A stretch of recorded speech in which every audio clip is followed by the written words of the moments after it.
मध्ये आपल्या सर्वांचं मनापासून स्वागत. तर बघा इथे पांढरी शुभ्र अगदी सोडा पापड खार न वापरता पापडी झालेली आहे आणि ही जी पद्धत आहे ती अगदी पारंपरिक पद्धत आहे.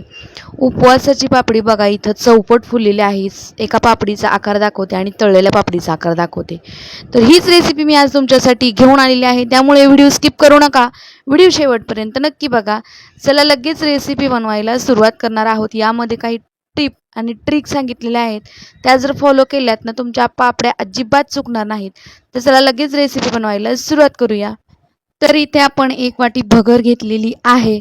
तर भगर जी आहे ती मी एका वाटीने मोजून घेतलेली, साधारण पाव किलो इतकी भगर आहे. तर ही भगर जी आहे ती आपण 2 दिवस पाण्यामध्ये भिजवून घेतलेली आहे आणि भिजवल्यानंतर एका दिवसाआड त्याचं पाणी काढायचं आहे, म्हणजे ती आंबट होणार नाही. तुम्ही 1 दिवस भिजवली तरीसुद्धा चालेल. तर बघा भगर आपली 2 दिवस व्यवस्थित अशी भिजलेली आहे. आता तिसऱ्या दिवशी सकाळी आपण इथं ही भगरीची पेस्ट तयार करून घेऊया.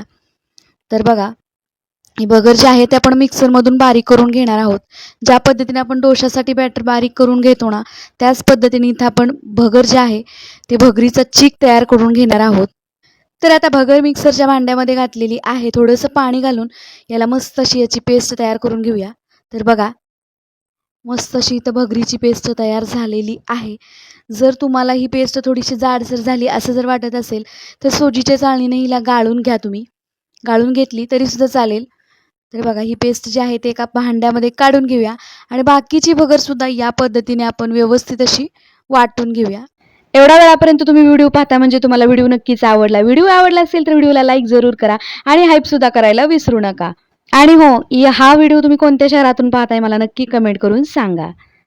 सुद्धा भरपूर वाळवण रेसिपी मी साध्या सोप्या पद्धतीने आपल्यासोबत शेअर केलेल्या आहेत, आपल्यासाठी दाखवलेल्या आहेत. त्यासुद्धा तुम्ही लिंक खाली डिस्क्रिप्शन बॉक्समध्ये पहा, तिथे जाऊन नक्की चेक करा. एकदम साध्या सोप्या पद्धतीनं सोडा पापड खार आणि तेलाचा न वापर करता आपण इथं रेसिपी बनवत असतो. तर आपण ज्या वाटीनं भगर मोजून घेतली होती ना, त्याच वाटीने मी इथं 10 वाट्या पाणी उकळण्यासाठी ठेवलेलं आहे. तर बघा पाणी मस्त असं उकळलेलं आहे. पाणी अगदी खळखळ उकळी आणून द्यायची पाण्याची आणि यातलं जे आहे ते 2 वाट्या पाणी मी बाजूला काढून ठेवलेलं आहे. तर 1 वाटी भगरसाठी मला इथं 10 वाट्या पाणी लागलेलं आहे.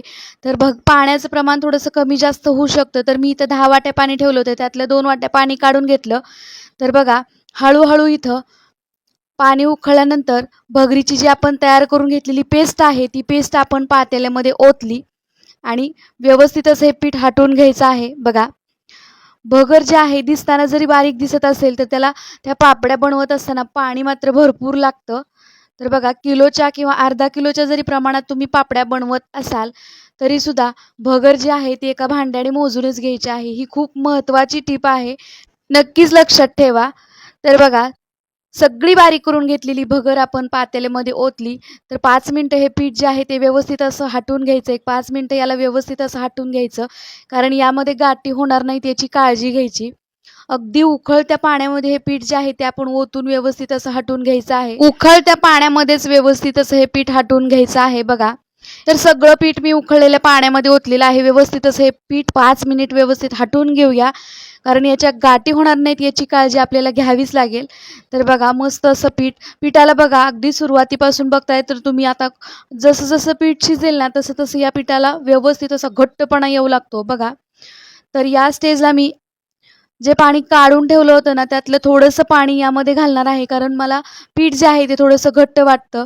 तर बघा पाण्याचं प्रमाण थोडंसं कमी जास्त होऊ शकतं. जर तुम्ही एका कुठल्याही भांड्याने भगर मोजलेली आहे त्याच भांड्याने 10 वाट्या किंवा 8 वाट्या पाणी तुम्ही उकळण्यासाठी ठेवायचं आणि नंतर जर पाण्याची गरज लागली तर वरून थोडंसं पाणी घालायचं, किंवा सुरुवातीलाच आपण ज्यावेळेस जास्त पाणी ठेवतो त्यावेळेस त्यातलं पाणी 1-2 वाट्या काढून घ्यायचं आणि नंतर वरून जरी घातलं तरी काहीच हरकत नाही. तर बघा एक 5 मिनटं व्यवस्थित हटल्यानंतर बघा इथं आपलं पीठ जे आहे ते व्यवस्थित घट्ट झालेलं आहे. याला आता झाकण ठेवून द्यायचं आहे. तर आपण जे भगरीच्या पापड्यासाठी पीठ हटलेलं आहे ते 5 मिनटं मी कंटिन्यू हलवत आहे आणि आता हे मला पीठ जे आहे ते थोडंसं घट्ट झाल्यासारखं वाटतंय. त्यामुळे मी जे काढून ठेवलेलं पाणी होतं ते पाणी जे आहे ते बघा मी हळूहळू या पिठामध्ये मिक्स करते. पाणी व्यवस्थित मिक्स झालेलं आहे. झाकण ठेवून याला 15 ते 20 मिनिटं व्यवस्थित असं शिजवून घ्यायचं आहे. तर बघा मी झाकण ठेवून याला 15 ते 20 मिनिट व्यवस्थित शिजवून घेतलेलं आहे. जसं जसं बॅटर शिजेल तसं तसं याला घट्टपणा येत जातो. तर बघा मस्त असं बॅटर शिजत आहे. इथं झाकण ठेवून 20 ते 25 मिनिटं व्यवस्थित असं शिजवून घेतलेलं आहे मी. सुरुवातीला एक 10-15 मिनिटं आणि नंतर एकदा झाकण काढून पाहायचं, हलवायचं आणि 20 ते 25 मिनिटं व्यवस्थित असं पीठ शिजवून घ्यायचं. बघा कुठल्याही पापड्या बनवताना पीठ शिजलं हे कसं ओळखायचं, तर ते पिठावर अशी थोडीशी हलकीशी बारीक अशी साय येते आणि पिठाचा जो कलर आहे तो हलकासा चेंज होतो. त्यावेळेस समजायचं की आपली पीठ जे आहे ते व्यवस्थित शिजलं. आणि तरी पण नाही ओळखायला आलं तर आपण जे चमचा किंवा चाटू घेतलेला असतो हलवण्यासाठी, तो पाठीमागं चेक करायचा. त्याला जर पीठ चिटकलेलं असेल व्यवस्थित असं, तर समजायचं आपलं पीठ जे आहे ते व्यवस्थित शिजलेलं आहे. तर इथं बघा 20 ते 25 मिनिटानंतर व्यवस्थित असंही मी पापड्याचं पीठ शिजवून घेतलेलं आहे. एका दुसऱ्या पातेल्यामध्ये मी हे पीठ काढून घेते आणि इथं पापड्या बनवायला सुरुवात करते. तर बघा जितक्या लहान मोठ्या आकाराच्या पापड्या तुम्हाला हव्यात तितक्या पापड्या तुम्ही बनवून घ्यायच्या आहेत. तर बघा मी इथं मीडियम साईजच्या पापड्या बनवत आहेत. तर या पापड्या ज्या आहेत ते अगदी दुप्पट तिप्पट फुलतात. इथं कुठल्याही प्रकारचा सोडा पापड खार न वापरता आपण पापडी बनवलेली आहे. तर हवे त्या आकाराच्या इथं पापड्या तयार करून घ्यायच्या आहेत. बघा इथं एक मी प्लास्टिकची सीट हातरलेली आहे, त्यावरती सगळ्या पापड्या करून घेते. पीठ जर आपलं नाही व्यवस्थित शिजलं ना तर आपल्या पापड्या ज्या आहेत ते वाळल्यानंतर अगदी चिरतात बघा, व्यवस्थित होत नाही. त्यामुळे पीठ जे आहे ते एक 5 मिनिटं उशीरपर्यंत शिजवलं तर काहीच हरकत नाही. तर बघा मस्त अशा पापड्या एकदम पांढऱ्या शुभ्र तयार झालेल्या आहेत. आता बाकीच्या पापड्यासुद्धा मी या पद्धतीनंच तयार करून घेणार आहे. तर या पापड्यासाठी मला पाणी किती लागलं ते सगळं डिटेलमध्ये मी खाली डिस्क्रिप्शन बॉक्समध्ये देणार आहे. तिथे जाऊन नक्की चेक करा की 1 वाटी बगरीच्या पापड्यासाठी पाणी किती घेतलं आपण, ते सगळं तुम्हाला खाली डिस्क्रिप्शन बॉक्समध्ये मिळेल. तर बघा बाकीच्या पापड्यासुद्धा आपण या पद्धतीने तयार करून घेऊया. बारीक मोठ्या आकाराच्या इथं मी पापड्या तयार करून घेतलेल्या आहे. हव्या त्या आकार याला मी दिलेला आहे. तर बघा अगदी भन्नाट पापड्या तयार झालेल्या आहेत. तर 1 वाटी भगर मी इथं घेतलेली आहे. तर 1 वाटी भगरमध्ये साधारण 70 ते 80 पापड्या इथं तयार झालेल्या आहेत बघा. आणि दुप्पट चौपट फुलणारी पापडी इथं तयार झालेली आहे. आता ह्या पापड्या ज्या आहेत ते 2 दिवस कडकडीत उन्हामध्ये वाळवून घ्यायच्या आहेत. तर बघा अगदी पांढऱ्या शुभ्र अशा या पापड्या झालेल्या आहेत. 2 दिवस कडकडीत उन्हामध्ये मी या पापड्या वाळवून घेतलेल्या आहेत. मस्त अशा वाळलेल्या आहेत बघा. अगदी पांढरा शुभ्र असा कलर आलेला आहे. पहिल्यांदाच करत असाल तरी सुद्धा तुमचं पापड्याचं प्रमाण चुकणार नाही. या पद्धतीनं जर तुम्ही पापड्या बनवल्यात तर पापड्या मी 2 दिवस कडकडीत उन्हामध्ये वाळवून घेतलेल्या आहेत. आता या पापड्या ज्या आहेत ते तळून बघूयात की आपण की कशा झाल्यात. तर बघा तेल गरम झालेलं आहे. जी पापडी तयार करून घेतली ती पापडी आपण तेलामध्ये सोडली.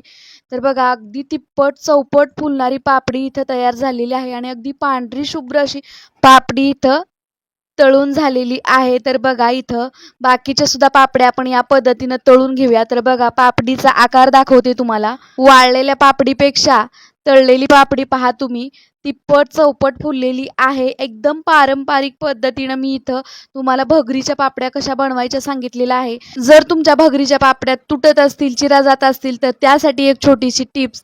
त्यामध्ये तुम्ही अर्धी वाटी साबुदाणा भिजवून त्याची पेस्ट जर घातली तर तुमच्या भगरीच्या पापड्या अजिबात तुटणार नाहीत. अगदी पांढऱ्या शुभ्र तयार होतील. साबुदाणा भगरीच्या पापड्या सुद्धा या अगोदर तुमच्यासोबत मी शेअर केलेल्या आहेत. ती लिंक तुम्हाला खाली डिस्क्रिप्शन बॉक्समध्ये देते. सगळं प्रमाण मी अचूक सांगितलेलं आहे. या पद्धतीनं तुम्ही नक्की पापड्या करून बघा.